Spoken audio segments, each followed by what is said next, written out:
Hello guys, hello girls. Today we are going to talk about the importance of vowel sounds in languages over the world and the role they play. Are you ready?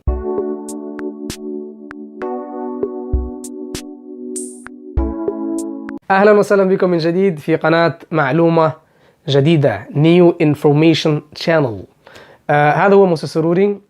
سنتكلم اليوم إن شاء الله عن أهمية وفائدة الأصوات المتحركة في لغة العالم بشكل عام وفي اللغة الإنجليزية بشكل خاص. في فيديوهات سابقة قلنا أن للحرف اسم وكذلك صوت أو نطق، وأنه في أي لغة في العالم هناك حروف متحركة وهي الأقل وحروف ساكنة وهي الأكثر. مثلا في اللغة العربية حروف العلة الثلاثة الألف والواو والياء أو يين هي الحروف المتحركة. في اللغة الإنجليزية 5 كما قلنا، بالإضافة إلى الدبليو طبعا والواي. في اللغة الروسية 10 حروف متحركة من أصل 33 حرف. وسأقول لكم سرا، أنا أتكلم اللغة الروسية بطلاقة.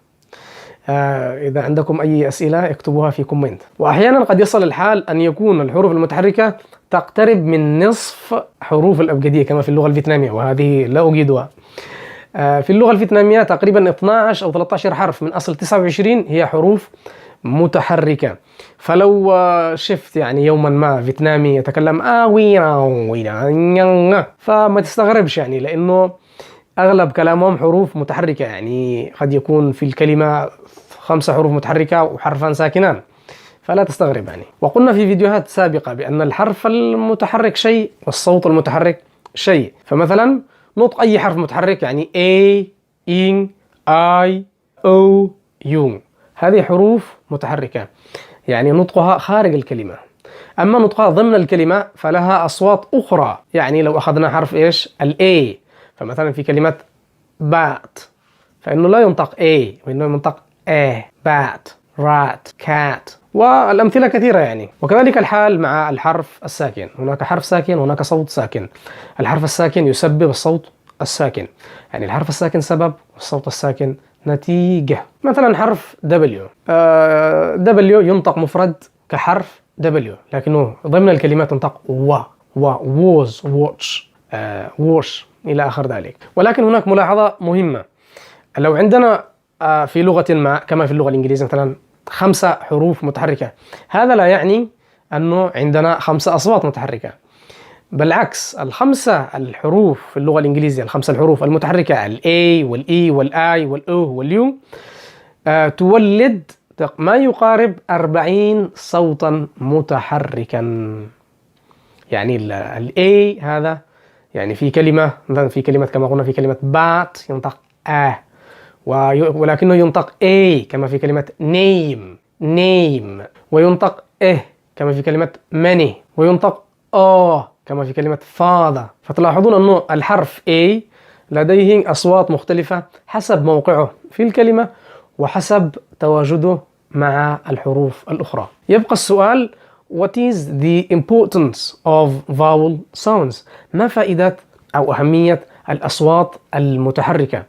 والله هي فائدة الحروف أو الأصوات المتحركة هي كسر الصعوبة في النطق الناتجة عن تتابع أصوات ساكنة. تذكرون في الفيديوهات السابقة تكلمنا أو عرفنا الصوت الساكن بأنه الصوت الناتج عن نطق حرف ساكن مع انغلاق للفم وانعدام جزئي أو كلي للهواء الخارج من الفم. يعني الفم مغلق والهواء مش موجود، N L S T. فبسبب انغلاق الفم وبسبب انعدام تيار الهواء تكون هناك صعوبة جدا في نطق الحروف الساكنة. إذا نطق الحروف المتحركة أو الأصوات المتحركة أسهل من الحروف الساكنة. فأنا أعطيك مثال الآن. مثلا لو جربنا ننطق كلمة من 4 حروف، مثلا كلمة S L V R، سلفر، حاول تنطقها سلفر.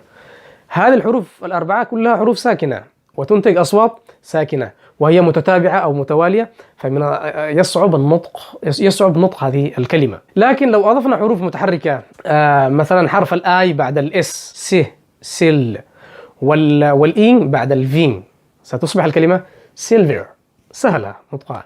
لأنه الحرف المتحرك أو الصوت المتحرك عفوا، الصوت المتحرك هو الصوت الناتج عن نطق حرف متحرك مع انفتاح للفم وتجول تيار الهواء، يعني او، اي، اي، يو. إذا كانت هذه مقدمة سريعة عن الأصوات في اللغة الإنجليزية وبالذات الحروف والأصوات المتحركة، لأنه في الفيديو القادم إن شاء الله سنتكلم عن short vowel sounds، الأصوات المتحركة القصيرة.